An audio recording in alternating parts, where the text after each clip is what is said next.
Saludos y bendiciones. Hoy vamos a tratar un tema que debe ser de gran interés para todos los católicos, ya que explica qué es la misa. Vamos a hacer un recorrido por la misma, una explicación, espero que sea paso a paso, ya que la misa es el ritual que celebramos todos los católicos en respuesta al mandamiento de Jesús, que hagan esto en conmemoración mía. Y esto que es la consagración y la comunión no pasa en ningún lado si no es en la misa como tal. Um, Unos comentarios como siempre, que aquí no hay ensayo, aquí no hay pregrabación, aquí es grabado al momento, sin libretos, algunos apuntes que tengo por si acaso se me olvida algo. Y bueno, si duplico y me voy por la tangente, ojalá regrese a donde partí. Pero antes de entrar en detalles de la misa, hablemos un poco sobre las vestimentas de los sacerdotes, que es de gran importancia para la misa y para nuestra fe. La forma de vestir de los sacerdotes tiene un significado y cada prenda que lucen y el color que llevan son importantes dentro de la liturgia del catolicismo. La vestimenta del sacerdote está dividida en cuatro partes: el alba, la estola, el cíngulo y la casulla. La primera se llama, y estamos hablando de la primera hacia, pegado, del cuerpo del sacerdote hacia afuera. Entonces, la primera se llama alba, que esa palabra en latín quiere significar blanco, y es una túnica de este color, blanco, que va desde los hombros hasta los tobillos del sacerdote. El alba típicamente está confeccionada en diferentes tipos de telas, algodón o lino. Se usa muy de acorde al clima donde se vive y en los lugares más cálidos se intenta que sea una tela mucho más ágil y suave.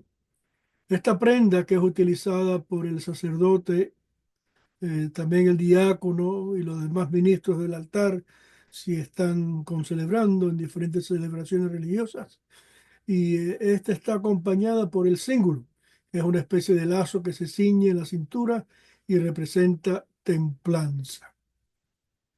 Después de este cíngulo está la estola, que es similar a una bufanda y se coloca sobre el cuello y cae en la parte de adelante y significa poder. La última parte de estas capas de vestuario está la casulla, que simboliza presidir la comunidad. Por cierto, existen distintos estilos, tienen diferentes signos al frente que son bordados en hilos. Hay figuras como el Cordero de Dios, que hace alusión a Cristo inmolado. Hay a veces la Guadalupe, hay a veces la Divina Misericordia o la Cruz Pascual. Eh, Todo depende de o el sacerdote o la parroquia como tal. Cada color de la casulla tiene un significado y se utiliza de acuerdo a la ocasión. Por ejemplo, en Viernes Santo, durante el Vía Crucis y demás, es el morado, como muchas partes del tiempo de Cuaresma. Cada parroquia tiene su dotación o grupos de casullas, aunque a algunos sacerdotes les gusta tener las propias de él. Lo que sí es personal es el alba, que cada sacerdote tiene el suyo, el cíngulo y tal vez algunas estolas. Eh, Finalmente, hablando de las vestimentas, ya terminaremos con este tema. Los obispos llevan sobre la cabeza el solideo, que es morado, y ese solideo quiere decir por encima de mí, solo Dios. Los cardenales también usan el casquete de seda, pero en color rojo y significa lo mismo. Y la mitra, que es el gorro que termina en punta, es exclusivamente para los que gobiernan a la comunidad, es decir, el Papa y los obispos. Bueno, ahí tenemos una idea de cómo están vestidos los sacerdotes y demás para celebrar la misa, que es el ritual que celebramos nosotros, como dije, al mandamiento de Jesús, que hagan esto en conmemoración mía. Una de las características básicas y distintivas de este ritual es que los católicos saben lo que va a suceder a continuación en la misa. Se han ido a varias, ¿no? Hacemos las mismas cosas una y otra vez. Cuando el sacerdote dice, el Señor esté con ustedes, sin pensarlo ni dudando, la congregación responde, y con tu espíritu. El sacerdote dice, oremos, y la congregación se pone de pie. Aquí vamos a intentar o descifrar eh, por qué hacemos lo que hacemos en la misa. Siempre recordando lo ya dicho, hagan esto en conmemoración mía. Por eso es que hacemos todo. Nuestras vidas cotidianas también tienen sus rituales, ¿no? Hay formas establecidas en las que saludamos a las personas, comemos, respondemos a un saludo, a un texto. Y cuando estamos acostumbrados a una cierta manera de hacer las cosas, rara vez nos cuestionamos la razón por lo que hacemos las cosas de esa manera. En la Eucaristía también tenemos muchos rituales que realizamos, como dije, sin preguntarnos ni por qué lo hacemos. Pero la misa es nuestra oportunidad como católicos cristianos de alabar y dar gracias a Dios por el regalo de nuestra salvación en Cristo Jesús. Ella es la manera en cómo compartimos el misterio pascual, que es la pasión, la muerte y la resurrección de Cristo.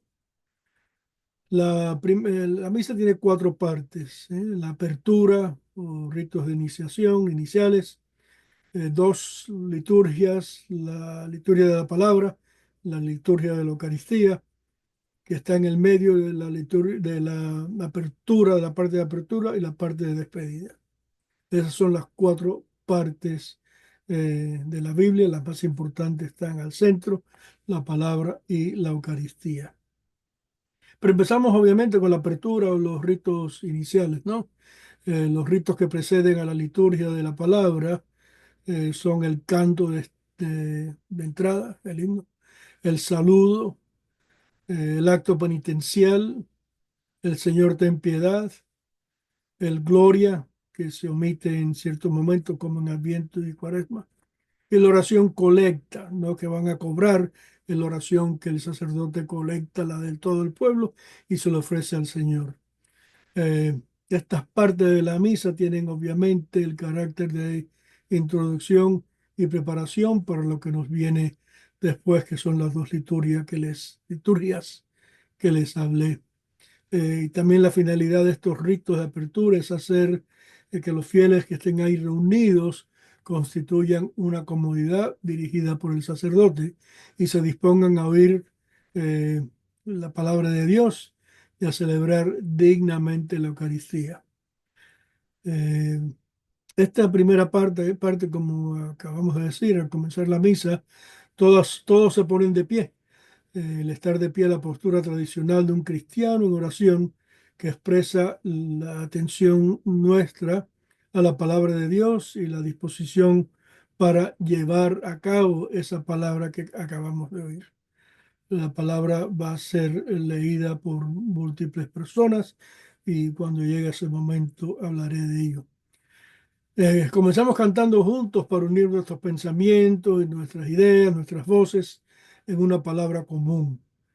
Reunido el pueblo en la iglesia, mientras entra el acólito con la cruz, otros acólitos si están, el sacerdote con el diácono, perdón, el diácono y el sacerdote por último, y se da comienzo al canto de entrada como tal. Eh, es abrir la celebración y fomentar la unión de quienes se han reunidos. Este canto también nos entra en el ministerio, el misterio del tiempo litúrgico, ya que se trata de hacer el canto o el himno de acorde a lo que se esté celebrando. Hablando del himno, ¿no? En diócesis de los Estados Unidos, solamente hay cuatro opciones para el canto de entrada. Hacemos una pausa porque es importante saber que nada de esto es por lo que se le ocurre al sacerdote ni al que limpió la iglesia. Todo viene de la conferencia de obispos estadounidenses, de la ley canónica y del ritual y del misal ritual. Nada es inventado en el momento, todo tiene un porqué y está fijado por estas cuatro entidades. Si no se canta a la entrada, hay una antífona propuesta en el misal que acabo de mencionar y ella se recitará por todos los fieles o por algunos de ellos o por un lector o también por el mismo sacerdote, el cual puede adaptarla a manera de una munición inicial. Esa es la entrada. Si no hay un acólito con la cruz, no hay por qué persignarse al pasar la procesión. No hay por qué persignarse por el acólito, por el diácono, por el sacerdote. Es por la cruz cuando va en la procesión hacia el altar. El sacerdote, el diácono y los ministros, si proceden, llegan al presbiterio y saludan al altar con una inclinación profunda, mostrando reverencia. Para manifestar la veneración, el sacerdote y el diácono también besan al altar. El sacerdote también puede incensar la cruz y el altar, aunque se hace bien poco en estos días. Es más, ni el mismo arzobispo lo hace frecuentemente. Cuando todo está surgiendo, el canto de entrada sigue su proceso y cuando se termina el canto de entrada, todo está de acorde.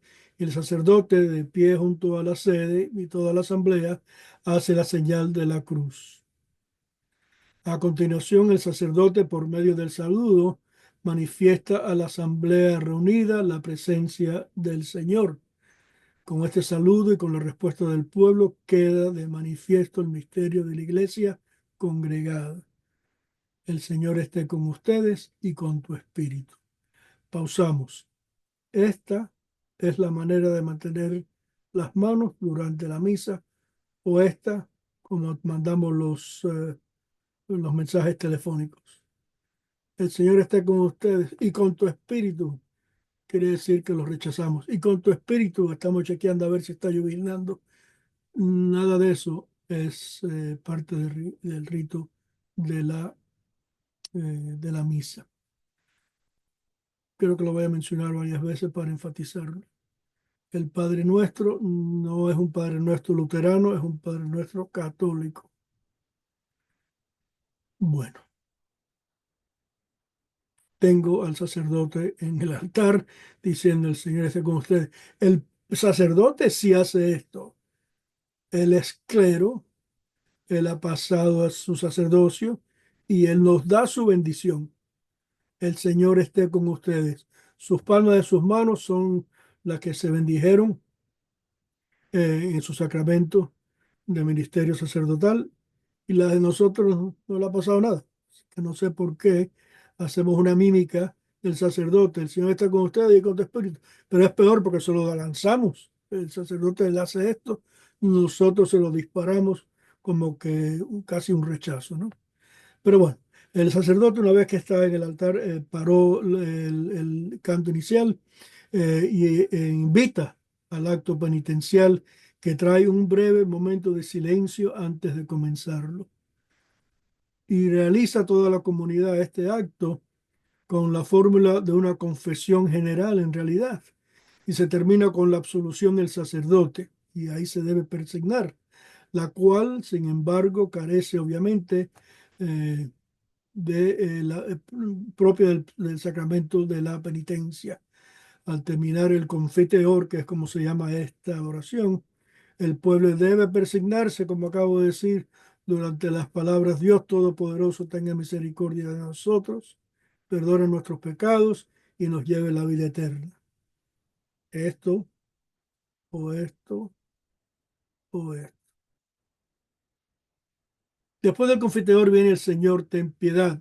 Pues de este acto penitencial se dice siempre, siempre el Señor, ten piedad, a no ser que eh, aunque este haya formado ya parte del mismo acto penitencial cuando se dice.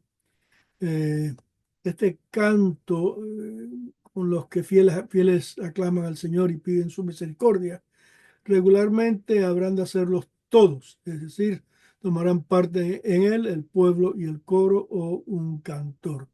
El cantor es como se le llama a la persona que canta en el coro solo o sola. Pero un soloista es un cantor. Bien, cada una de estas aclamaciones se repite normalmente 2 veces, pero también cabe un mayor número de veces, según el modo de ser de cada lengua o las exigencias del arte musical o de las circunstancias. Pero típicamente se repite cada cual 2 veces. Después de esto viene la oración colecta. Eh, a continuación, el sacerdote invita al pueblo a orar y todos, a una vez con el sacerdote, permanecen un momento en silencio para ser conscientes de estar en la presencia de Dios y formular interiormente sus súplicas. Se llama oración colecta, no se debe confundir con la colecta de dinero. En la colección, creo que mencioné, que hace el sacerdote de todas las nuestras y la ofrece a Dios Padre e Hijo. Eh, bueno, esta oración de colecta es de índole de celebración y según una antigua tradición de la Iglesia, es una súplica que se dirige regularmente a Dios Padre por Cristo en el Espíritu Santo, la Santísima Trinidad, y termina con una conclusión trinitaria de la manera siguiente. Si la oración se dirige al Padre, entonces se dice, por nuestro Señor Jesucristo, tu Hijo, que vive y reina contigo en la unidad del Espíritu Santo y es Dios por los siglos de los siglos. La Santísima Trinidad. Me fueron las manos. Eh, Empieza casi el principio, es parte de los ritos de apertura. Estamos dirigiéndonos a la Santísima Trinidad, a las 3 personas de la Trinidad. Ahora bien, esto es si se dirige al Padre. Si, si esta oración se dirige al Padre, pero al fin de esa oración se menciona al Hijo, entonces cambia un poquito la oración. El que vive y reina contigo en la unidad del Espíritu Santo y es Dios por los siglos de los siglos. ¿Qué pasó ahí? Las 3 personas de la Trinidad no la hemos evadido. Ahora, si esta oración se dirige al Hijo, tú que vives y reinas con el Padre en la unidad del Espíritu Santo y eres Dios por los siglos de los siglos. Cualquiera de las 3 variantes tiene la misma cosa. La unidad de la Santísima Trinidad y termina por los siglos de los siglos. Cualquiera de estas 3 que se usa, el pueblo uniéndose a esta súplica, hace del pueblo la oración pronunciando la aclamación amén, que quiere decir así sea. Es una palabra judía que dice así sea. En la misa siempre se dice una sola oración colecta, una sola. Acto seguido viene el Gloria, que es un antiquísimo y venerable himno con el que la iglesia congregada eh, al Espíritu Santo glorificada a Dios Padre y al Cordero le presenta las súplicas a las 3 personas. El texto de este himno no se puede cambiar por otro. A veces se cambia la música, pero el texto, las palabras son perennes. Eh, a veces es iniciado por el sacerdote o según el caso por un cantor o por el propio coro y lo cantan todos juntos o el pueblo alternando con el coro o únicamente el coro. Hay varias modalidades, pero la letra no ha cambiado. Si no se canta, lo ha de recitar todos o juntos o a 2 coros alternativamente. Eh, el Gloria se canta o se recita los domingos, pero no durante el tiempo de Adviento y de Cuaresma. Los domingos quiere decir también que las misas después de las 4 de la tarde, los sábados que se consideran vigilias y misas dominicales. Eh, el Gloria es el Gloria a Dios, así como los ángeles proclamaron la alabanza de Dios en el nacimiento de Cristo, diciendo Gloria a Dios en las alturas. Eso viene del Evangelio de Lucas. Así hacemos nosotros nuestra propia declaración de alabanza y de adoración de la Santísima Trinidad al cantar este o recitar el himno Gloria a Dios. Al cierre de esta primera parte de la misa, que es la parte de apertura, eh, y el sacerdote nos invitará a unir nuestras mentes en oración con la invitación de oremos. Mientras el sacerdote hace una pausa, ofrecemos nuestras intenciones a través de él. Luego él las reunirá todas en una sola oración a la que todos respondemos amén, que es una palabra, como dije, que así sea. De ahí viene también el tema de colecta, que ya he hablado, creo que en par de oraciones. Otras fórmulas que se pueden usar en esta pequeña celebración, ya que la celebración de la misa por su propia naturaleza tiene carácter de comunidad, y feligreses nos llamamos, ¿no? Merecen especial relieve los diálogos entre el celebrante y los fieles congregados, y asimismo las exclamaciones. Estos elementos no solo son señales exteriores de una celebración común, sino que fomentan y realizan la comunión entre el sacerdote y el pueblo. Estas aclamaciones entre el sacerdote y el pueblo y respuesta de los fieles a los saludos del sacerdote y a sus oraciones constituyen precisamente aquel grado de participación activa que en cualquier forma de misa se exige de los fieles reunidos. Entre las atribuciones del sacerdote ocupa el primer lugar la plegaria eucarística, que es el punto clave de toda la celebración.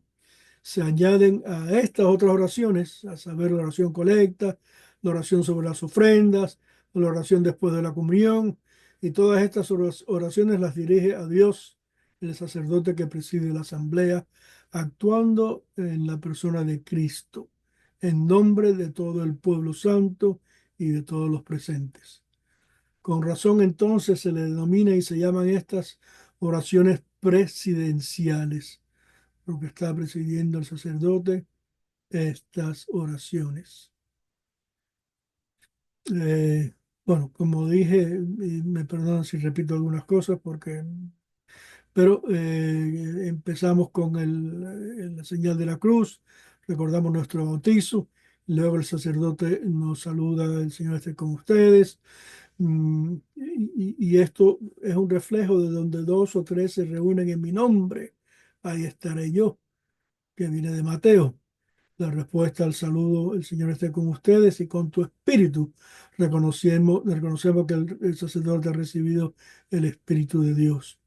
Una vez más, no hay por qué imitar el sacerdote y hacer gestos con los brazos.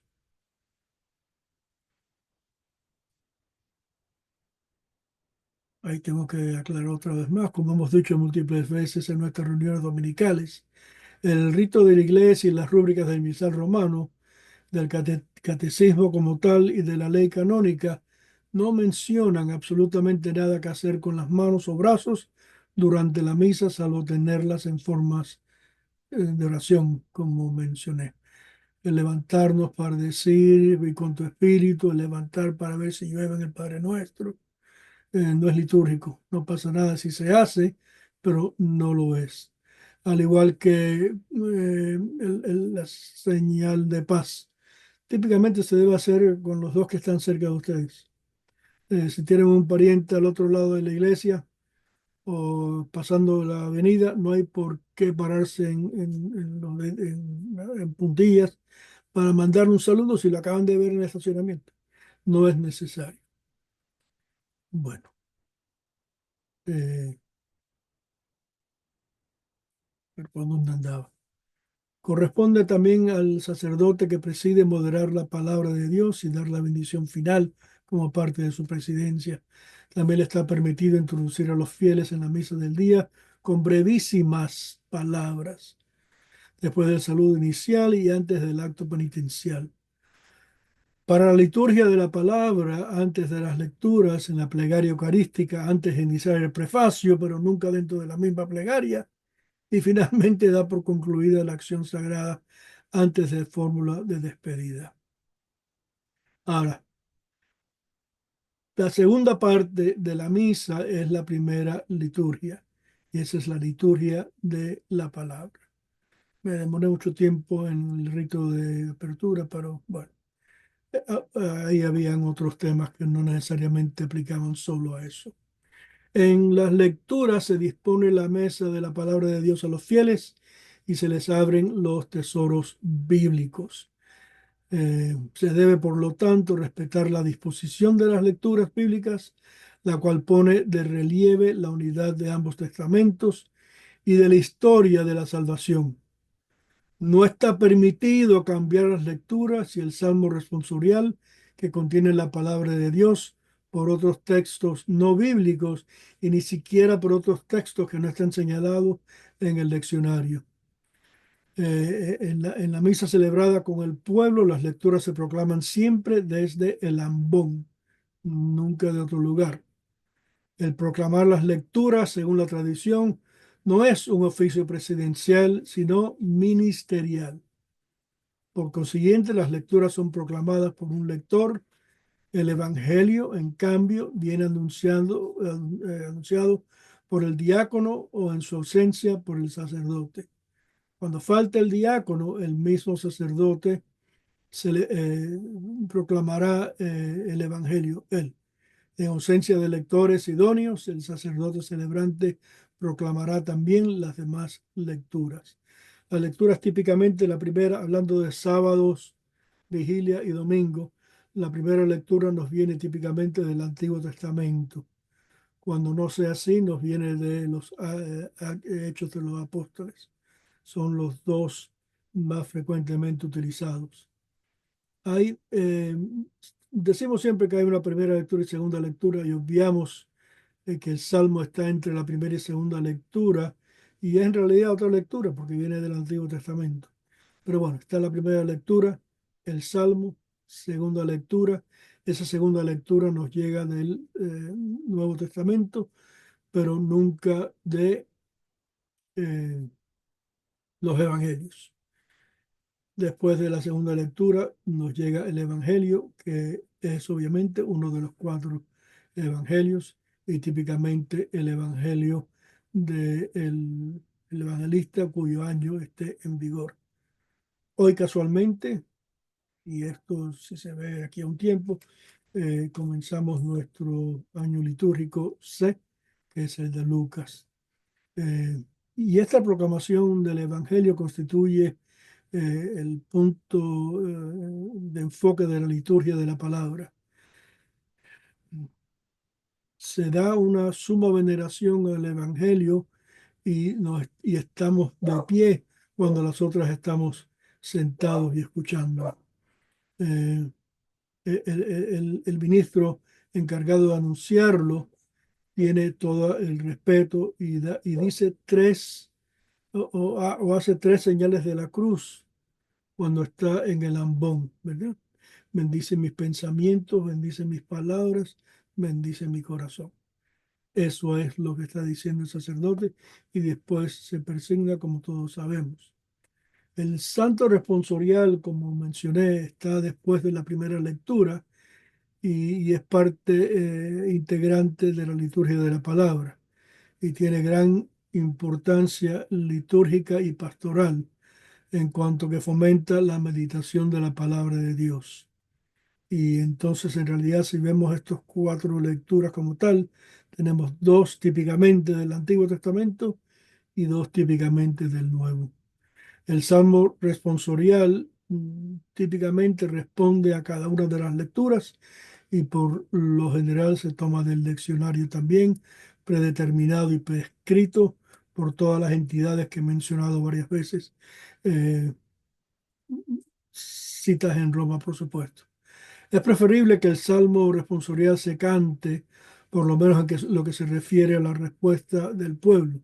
Por consiguiente, el salmista o cantor del salmo, desde el ambón, típicamente, hay iglesias que lo hacen de otro sitio oportuno, pero el cantor debe ir al ambón, proclama los versos del salmo mientras toda la asamblea escucha sentada o participa con la respuesta, a no ser que el salmo se pronuncie todo el seguido. sin las pausas y sin el versículo de respuesta. En las diócesis, no, antes habla de la diócesis, eh, segunda lectura, ya la primera la pasamos, que nos viene del Antiguo Testamento, el Salmo, segunda lectura que nos viene del Nuevo Testamento. Y lo que quería decir de las diócesis de los Estados Unidos de América, en lugar del salmo asignado por el leccionario, se puede cantar también el responsorio gradual del gradual romano, que es algo aleluyático para atar esas dos primeras lecturas del Antiguo Testamento. Las lecturas tomadas de la Sagrada Escritura con los cantos que se intercalan constituye la parte principal de la liturgia de la palabra, que es la segunda parte de la misa y la primera litúrgica.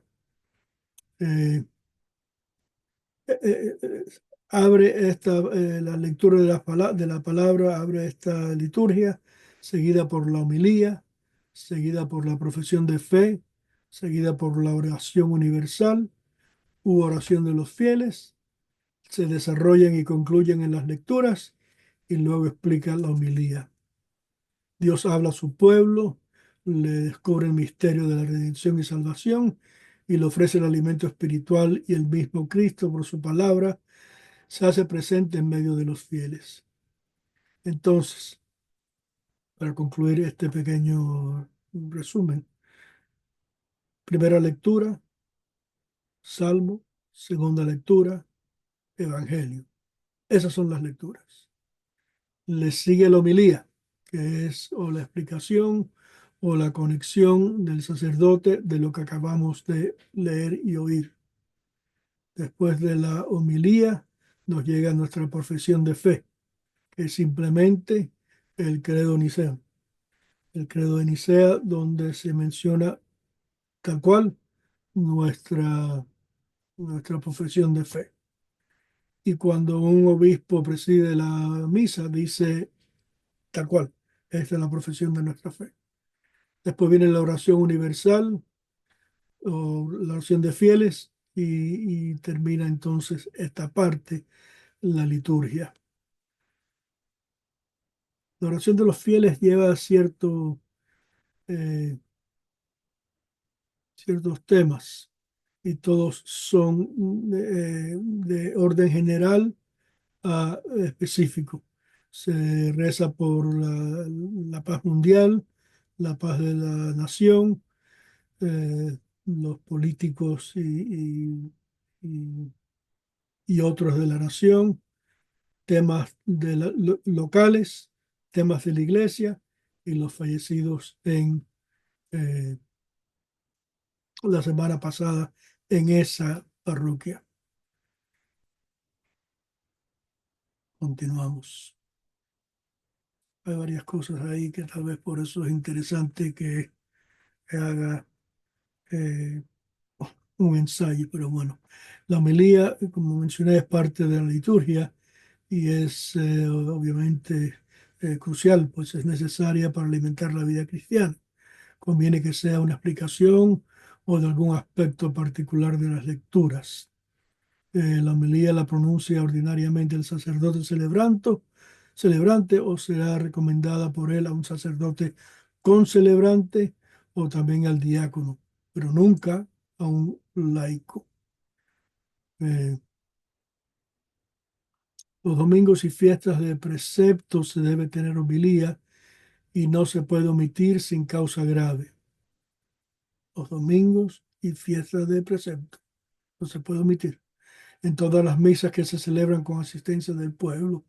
Los demás días se recomienda, sobre todo en los días feriales de Adviento, Cuaresma, tiempo pascual y otras fiestas y ocasiones que suelen acudir a la iglesia numerosos fieles.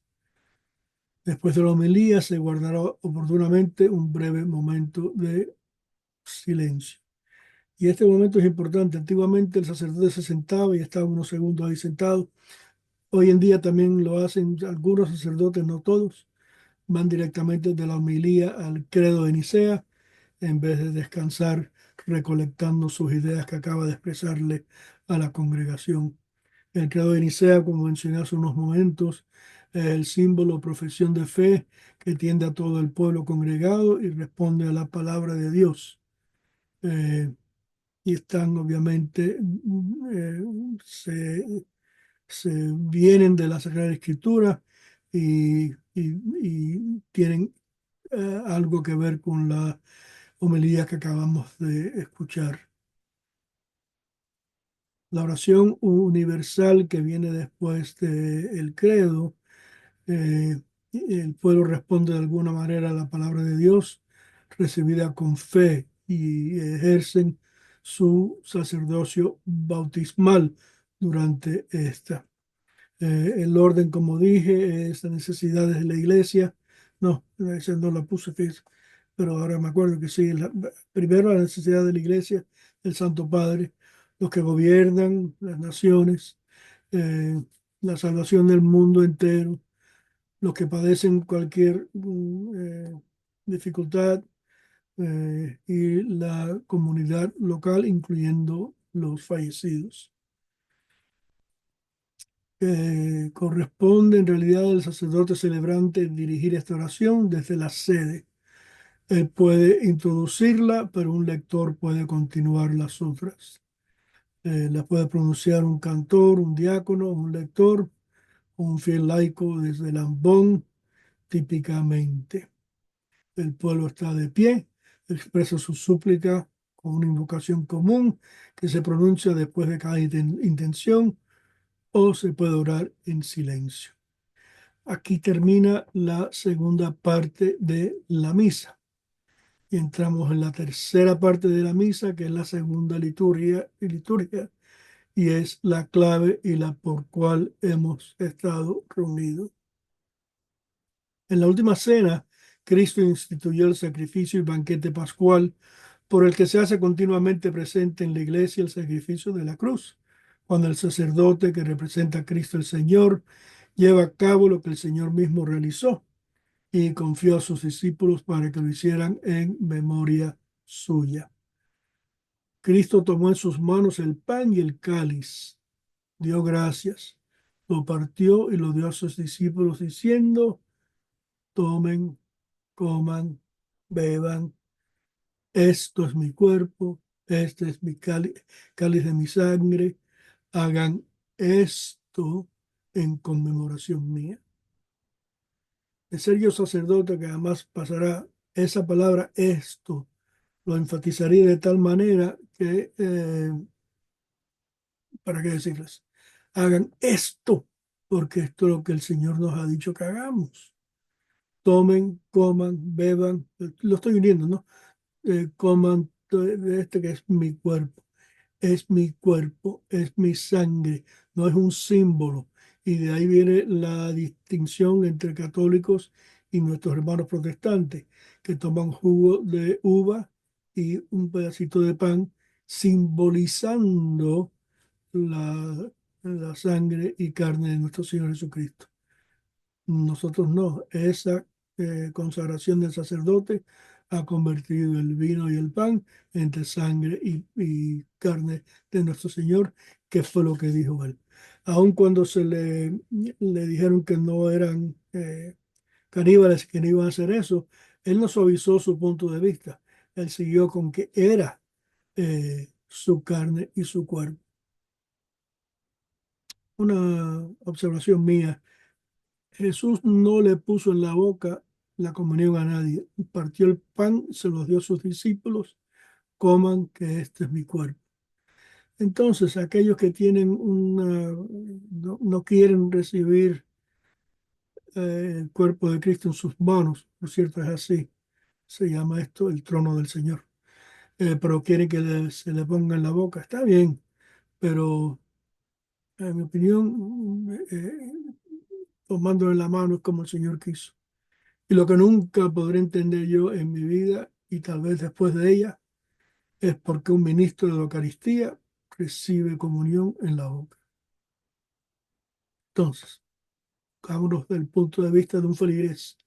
Esta persona no toca la comunión, pero me la va a dar a mí. ¿Quién se cree que es? Esos son puntos editoriales que vienen al caso. Eh, en la preparación de estos dones se llevan al altar el pan y el vino con agua, es decir, los mismos elementos que Cristo tomó en sus manos al instalar la Eucaristía. En la plegaria eucarística se dan gracias a Dios por toda la obra de la salvación, y las ofrendas entonces se convierten en el cuerpo y la sangre de Cristo. Las manos del sacerdote, que son lo que es sagrado, es la que él utiliza para las bendiciones dadas en el altar.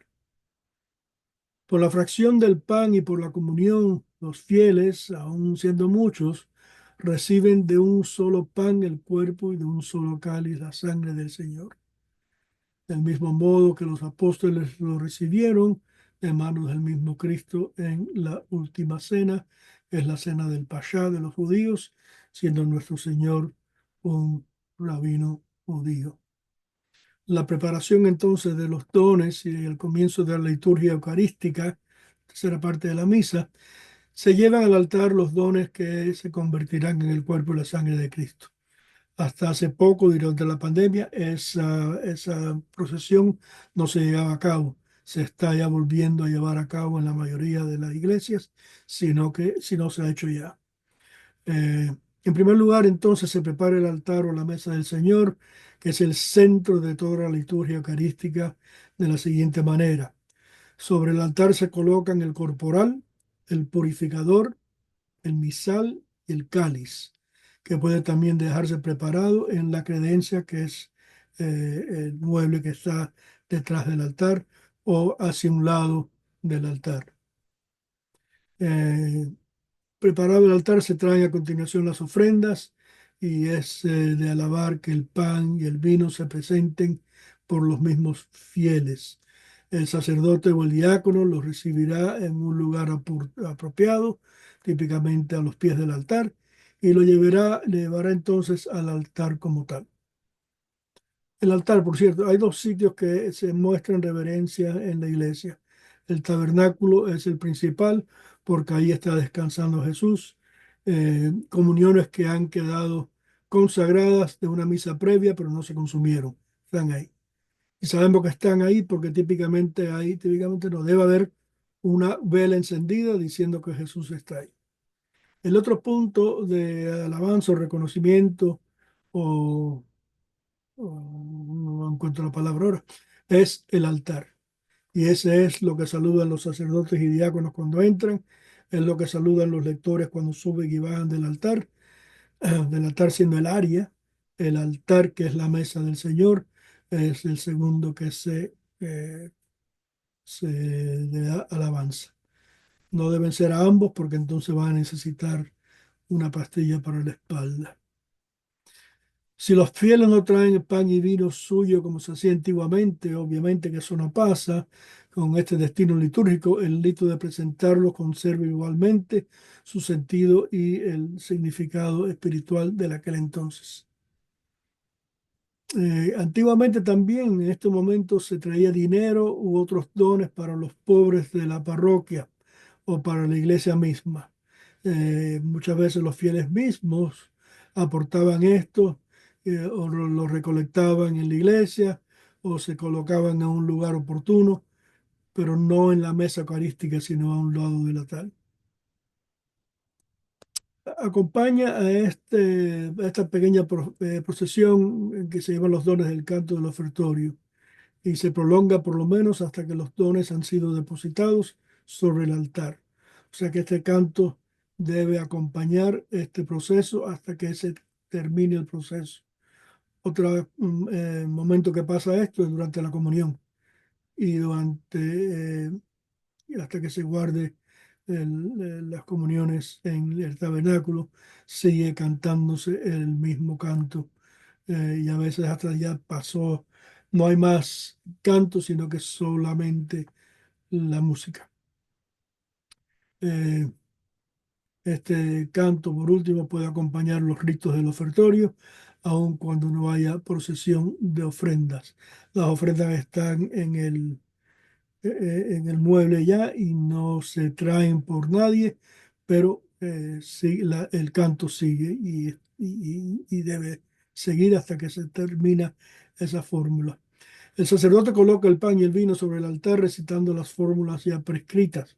Como dije anteriormente, nada está inventado, todo está prescrito. El sacerdote puede incensar los dones colocados sobre el altar. Se hace muy pocas veces esto ahora. También puede incensar el altar mismo. De nuevo, pocas veces se hace. Y eso se hace en realidad para significar que la ofrenda de la iglesia y la oración de todos suben ante el trono de Dios como el incienso. Eso es lo que significa el incienso. Eh, no sé por qué se ha dejado de usar, creo que es problemático. En nuestra iglesia, ese incienso una vez disparó los sensores de fuego y se formó una locura. Y lo que caía en el techo no era agua bendita. Bueno, después de esto, el sacerdote, en virtud del ministerio sagrado de sí mismo y del pueblo, en virtud de la dignidad bautismal, pueden ser incensados por el diácono u otro ministro. De nuevo, si se inciensa una cosa, debe de continuar a las tres, pero como no se hace ni una, no pasa ninguna. Después de esto viene la oración sobre las ofrendas. Terminada la colocación de las ofrendas y los ritos que trajeron o no trajeron los fieles, se concluye la preparación de estos dones con una invitación a orar juntamente con el sacerdote. Oren hermanos, antiguamente orate frates. La oración sobre las ofrendas es esa y así queda todo preparado para la plegaria eucarística. En la misa se debe decir solo una oración sobre las ofrendas, la cual se concluye con la fórmula breve. eh, Esa fórmula por Jesucristo nuestro Señor. Pero si al final se menciona al Hijo, entonces se termina el que vive y reina por los siglos de los siglos. Esto se mencionó al principio con las oraciones de apertura. El pueblo se une a la plegaria, hace suya la oración con la aclamación que ya mencionamos. Amén.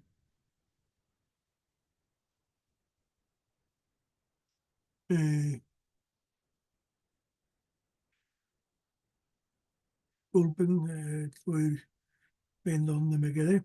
Los principales elementos que consta la plegaria eucarística se distinguen en acción de gracias, que se expresa sobre todo el prefacio, en la que el sacerdote, en nombre de todo el pueblo santo, glorifica a Dios Padre y le da gracias por toda la obra de salvación. La aclamación es la segunda parte, con la que toda la asamblea, uniéndose a las potestades celestiales, canta el santo, santo, santo, santo. Se dice tres veces porque en hebreo no existe el superlativo, el comparativo ni el superlativo, sino que se repite el adjetivo dos veces para el comparativo, tres veces para el superlativo. Entonces, el más santo o el santísimo es santo, santo, santo. Se ha mantenido así por los siglos de los siglos. Esta aclamación constituye entonces una parte de la plegaria eucarística, la pronuncia todo el pueblo con el sacerdote.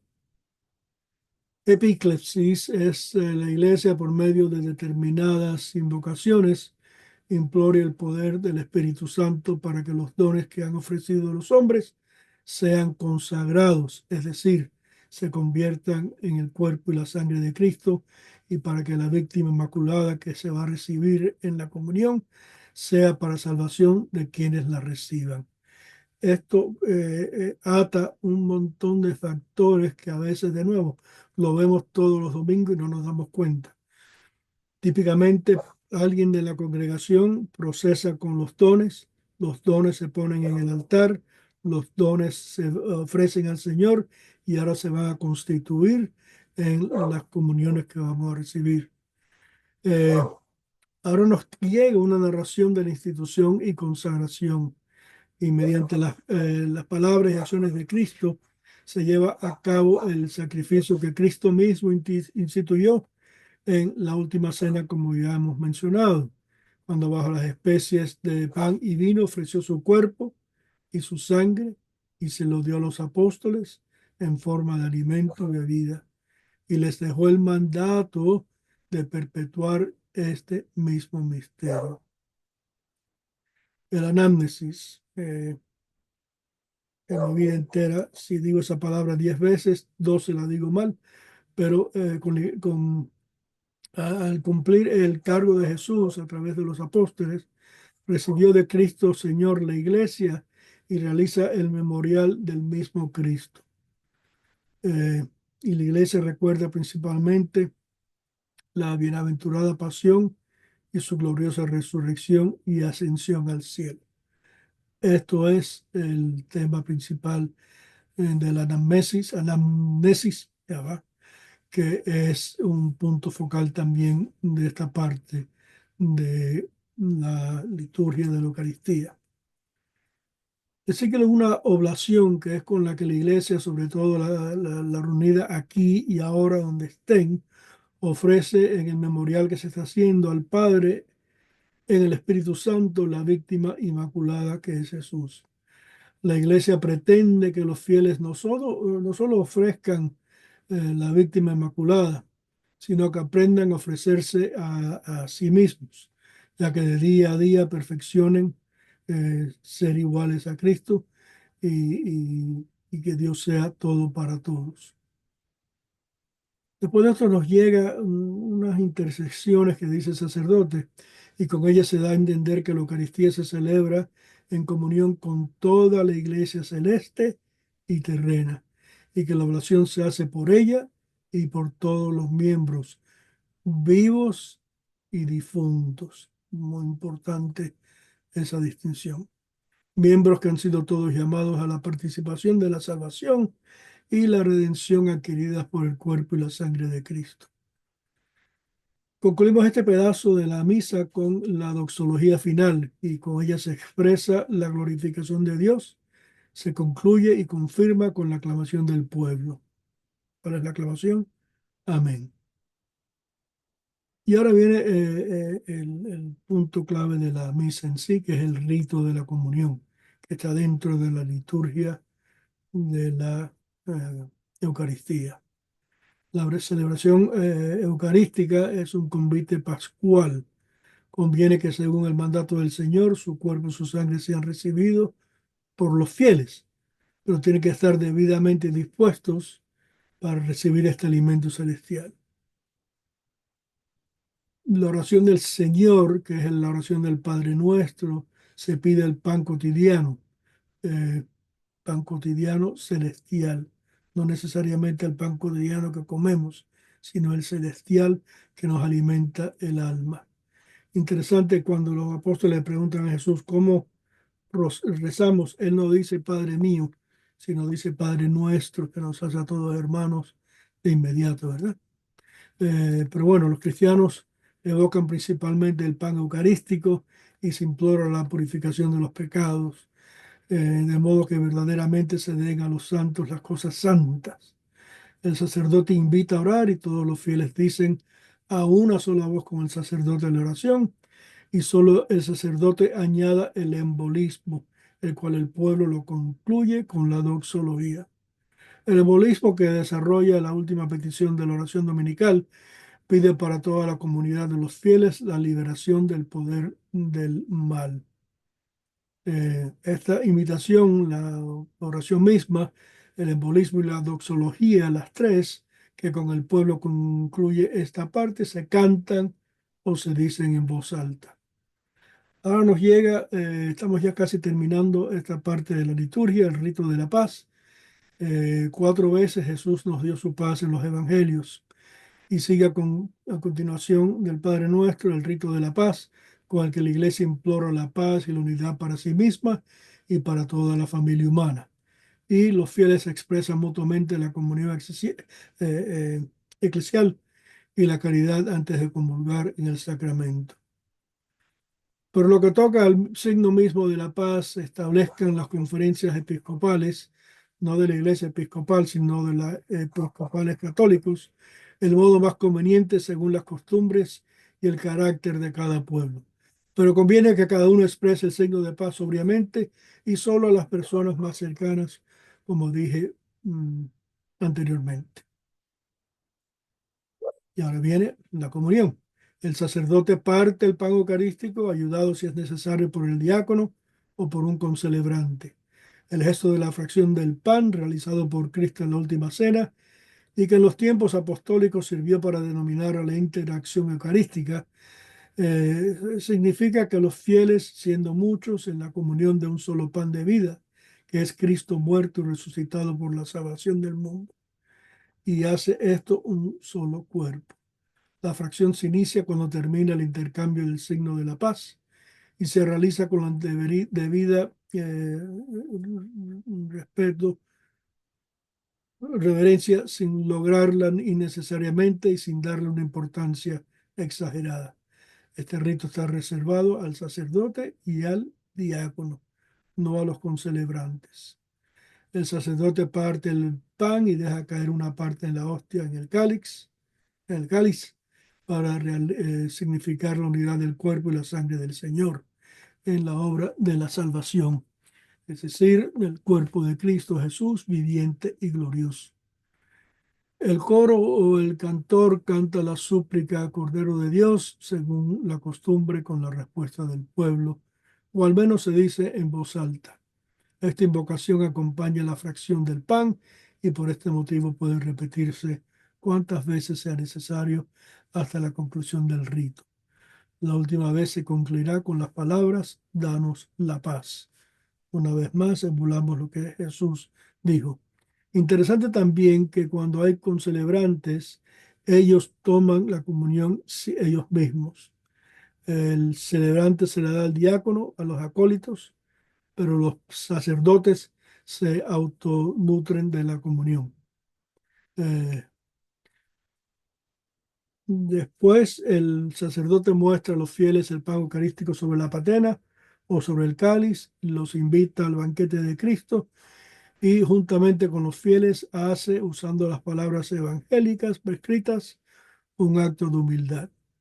Típicamente, Señor, yo no soy digno, que es el evangelio del centurión que le pidió a Jesús que salvara a su servidor, a su sirviente, y le dijo que él no era digno de que fuera a su casa. Nos llega de Mateo esta súplica. Eh, Es muy desear que los fieles participen, como el mismo sacerdote está obligado a hacerlo, del cuerpo del Señor con hostias consagradas en la misma misa. Y en casos previstos participen del cáliz de modo que aparezca mejor por los signos que la comunidad y una participación en el sacrificio que se está celebrando. Eh, Casi justamente antes de la pandemia se eliminó eso. Durante la pandemia definitivamente y ha sido lento el que regrese. En nuestra arquidiócesis aún no se permite, en otras arquidiócesis o diócesis sí ya está permitido comulgar en de ambos modos. Aquí hay un momento crítico también, porque mientras el sacerdote comulga el sacramento, empieza el canto de comunión.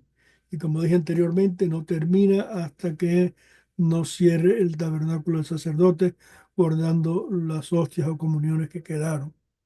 Este canto es una unión de las voces, debe expresar la unión espiritual de quienes están comulgando, demostrar la alegría del corazón y poner de relieve el carácter comunitario de la procesión, los que van a recibir la Eucaristía. Se va a recibir la Eucaristía con alegría. Hay quienes van a recibir la Eucaristía con una cara que hay que salir corriendo, pero con respeto y con alegría. Es el cuerpo de Cristo que vamos a recibir. Y no hagamos trucos, no nos colemos en la fila, no atravesemos por filas que no nos corresponden, no nos salgamos de misa tan pronto comulguemos, porque ahí no termina la misa. Este canto, vuelvo de que se me olvide, continúa, como no se me olvide porque ya lo dije, se pone la comunión sobrante en el tabernáculo y ahí sigue entonces solamente la música hasta que haya la limpieza del altar. eh, y cuando se terminó de distribuir la comunión, el sacerdote y los fieles, si se juzga oportuno, oran por un espacio de tiempo en silencio. Si se prefiere, toda la asamblea puede también cantar un salmo o algún otro canto de alabanza o un himno. Antiguamente, una vez que salía la comunión y el padre elevaba, se arrodillaba hasta que estaban las comuniones dentro del tabernáculo, ya que estaba expuesto el Señor. Hoy en día hacen de todo. Después que el padre dice la paz, todo el mundo se sienta, o se sientan después de comulgar, o van, rezan después de comulgar y se sientan. El rito dice, bueno, el rito decía que mientras el Señor estaba expuesto había que quedarse de rodillas. Pero hoy día se puede hacer cualquiera de esas cosas y no creo que haya inconveniente. En la misa se dice solamente una oración de comunión y que termina con la conclusión y, eh, y termina por Jesucristo nuestro Señor. Ay, Señor, perdona. Eh, a veces se dice el que vive y reina por los siglos de los siglos, tú que vives y reinas por los siglos de los siglos. Esto lo mencioné al principio y se concluye con amén. La cuarta y última parte de la misa, quédense ahí tranquilitos que ya estoy terminando, es el rito de conclusión, que es el más breve de los cuatro, y consta de breves avisos, si son necesarios, avisos de la parroquia, saludo y bendición sacerdotal, la cual se perdieron aquellos que se fueron como satélites al comulgar. En algunos días y ocasiones se enriquece y se amplía con la oración sobre el pueblo o con otra fórmula más solemne. Despedida del pueblo por parte del diácono o del sacerdote para que cada uno vuelva a su honesta actividad, alabando y bendiciendo a Dios. Vaya con Dios, la misa ha terminado, que tengan un día bendito, que tengan una semana con bendiciones. Antiguamente era ite misa es, que quería decir aquí los envío. Típicamente al cerrar, como hizo al abrir la misa, hay un beso al altar por parte del sacerdote y del diácono, y después una inclinación profunda hacia el altar por parte del sacerdote, del diácono y los demás ministros. La salida, la procesión de salida es la inversa a la de llegada. Siempre el acólito con la cruz es el líder de esta procesión y de nuevo nos persignamos si hay cruz, si no, no. Sé que me he extendido bastante.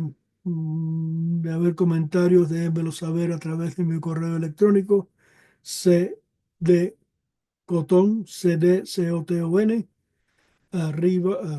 arroba gmail.com.